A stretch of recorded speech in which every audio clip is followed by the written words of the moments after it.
میں سو جاؤں یا مصطفیٰ کہتے کہتے، میں سو جاؤں یا مصطفیٰ کہتے کہتے۔ مدنی چینل کے ناظرین، ہمارے آقا صلی اللہ تعالی علیہ وآلہ وسلم کی ولادت کا جو پیارا مہینہ ہے، بالخصوص اس میں اور بالعموم سال بھر ہمارے آقا صلی اللہ تعالی علیہ وآلہ وسلم کی محبت کے چرچے ہوتے ہیں، ان کا ذکر خیر کیا جاتا ہے۔ ماہ مبارک کی آمد کی برکت سے الحمدللہ عز و جل آپ کے لیے ایک نیا سلسلہ خصائص مصطفیٰ صلی اللہ تعالی علیہ وسلم لے کر حاضر ہوئے ہیں، اور الحمدللہ عز و جل ہماری خوش نصیبی ہے کہ شہزادہ امیر اہل سنت حضرت مولانا ابو اسید احمد عبید رضا عطاری دامت برکاتہم العالیہ آج ہمارے ساتھ ہیں، اور ہمارے آج کے سلسلے کا عنوان ہے معجزات۔ ہم انشاءاللہ عز و جل ان سے اس حوالے سے معلومات بھی کریں گے، اور آقا صلی اللہ تعالی علیہ وسلم کی محبت کو دلوں میں اور بڑھانے کی کوشش کریں گے، اور بڑی توجہ کے ساتھ، بڑی یکسوئی کے ساتھ اپنے پیارے آقا صلی اللہ علیہ وسلم کا ذکر خیر سنیے۔ انشاءاللہ عز و جل جیسے جیسے ہمارے سینے میں آقا صلی اللہ علیہ وسلم کی محبت بڑھتی چلی جائے گی، ہمارا ایمان بھی پختہ ہوتا چلا جائے گا۔ حضور، آج ہمارا جیسا عنوان ہم نے سنا کہ معجزات ہے، تو معجزہ کسے کہتے ہیں؟ الحمدللہ رب العالمین والصلاة والسلام علی سید المرسلین، اما بعد فاعوذ باللہ من الشیطان الرجیم، بسم اللہ الرحمن الرحیم۔ اصل تو یہ ہے کہ معجزہ جو ہے وہ اعجاز سے نکلا ہے، جی، اور اعجاز کے معنی ہے کسی کو یعنی عاجز کرنا۔ عاجز کرنا۔ اب معجزہ وہ ہے کہ کسی بھی نبی علیہ الصلوۃ والسلام سے کوئی ایسا فعل صادر ہونا کہ جو عادتاً محال ہو، تو وہ معجزہ کہلاتا ہے، اور اس سے مقابلہ کرنے میں جو نا مخلوق جو نا وہ عاجز ہو، تو اسے کہتے ہیں معجزہ، یعنی مخلوق سے وہ کام نہ ہو سکے۔ اب مخلوق سے وہ کام نہ ہو سکے، ٹھیک ہے۔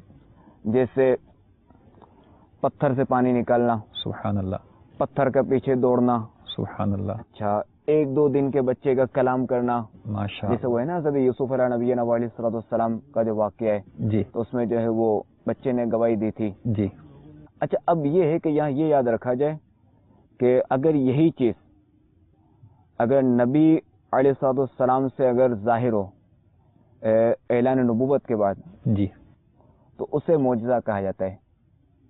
اچھا اگر اعلان نبوت سے پہلے اگر کوئی اس طرح کا واقعہ ہو تو اسے ارہاس کہتے ہیں۔ ارہاس کہتے ہیں، ٹھیک ہے۔ یعنی اس کو مفتی صاحب نے یہ لکھا ہے، مفتی احمد یار خان نعیم رحمۃ اللہ تعالی علیہ نے مرآت شرح مشکات میں کہ ارہاس آپ نے لکھا ہے، یعنی عمارت کو، کوئی عمارت جو ہے اس کو مضبوط و پختہ بنانا، یا مضبوط و پختہ بنانا اور اس کی بنیاد کو مستحکم رکھنا، سبحان کہ اللہ، اس کے ذریعے نبوت کی دیوار جو ہے وہ اس کی پختگی کی جاتی ہے۔ سبحان اللہ، تو اگر اعلان نبوت سے پہلے اگر کوئی اس طرح کا واقعہ ظاہر ہو تو اسے ارہاس کہا جاتا ہے۔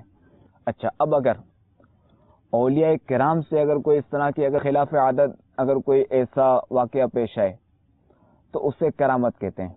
ٹھیک۔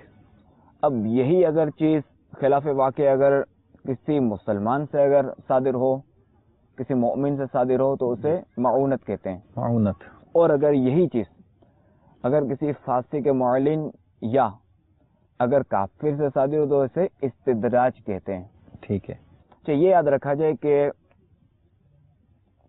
اب جو استدراج بھی ذرا خلاف واقع ہے نا، جی، خلاف عادت ہے، جی، مگر یہ ہے کہ اگر نبی کے مقابلے میں کوئی کافر آئے گا نا جی، تو اس کا معجزہ اسے عاجز کر دے گا۔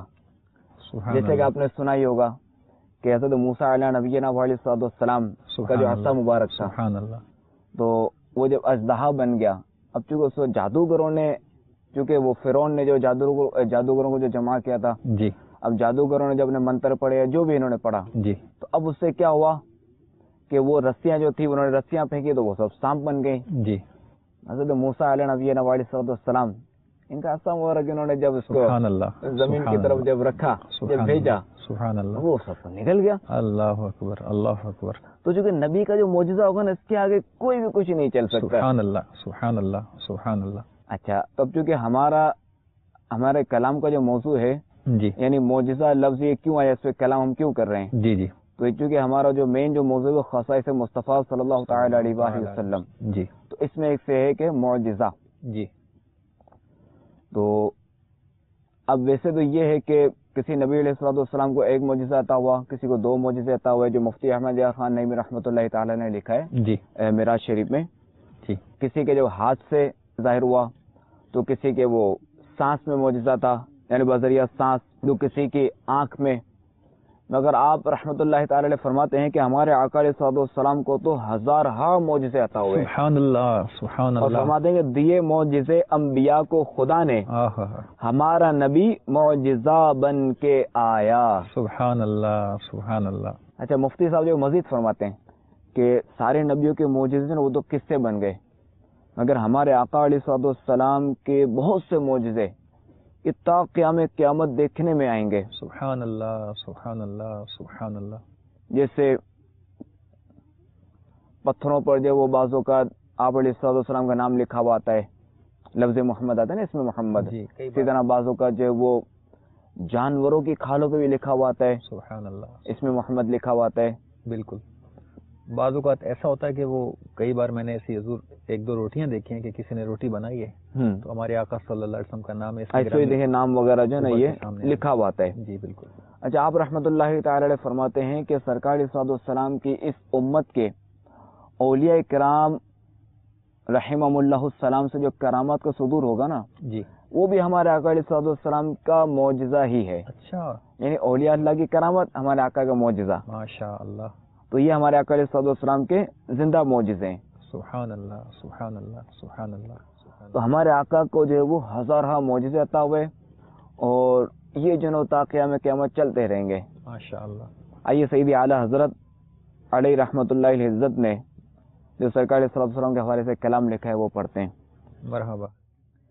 سب سے اولا ہو اعلیٰ ہمارا نبی، سب سے اولا ہو اعلیٰ ہمارا نبی، سب سے بالا ہو والا ہمارا نبی، سب سے بالا والا ہمارا نبی. خلق سے اولیاء، اولیاء سے رسل، خلق سے اولیاء، اولیاء سے رسل، اور رسولوں سے اعلیٰ ہمارا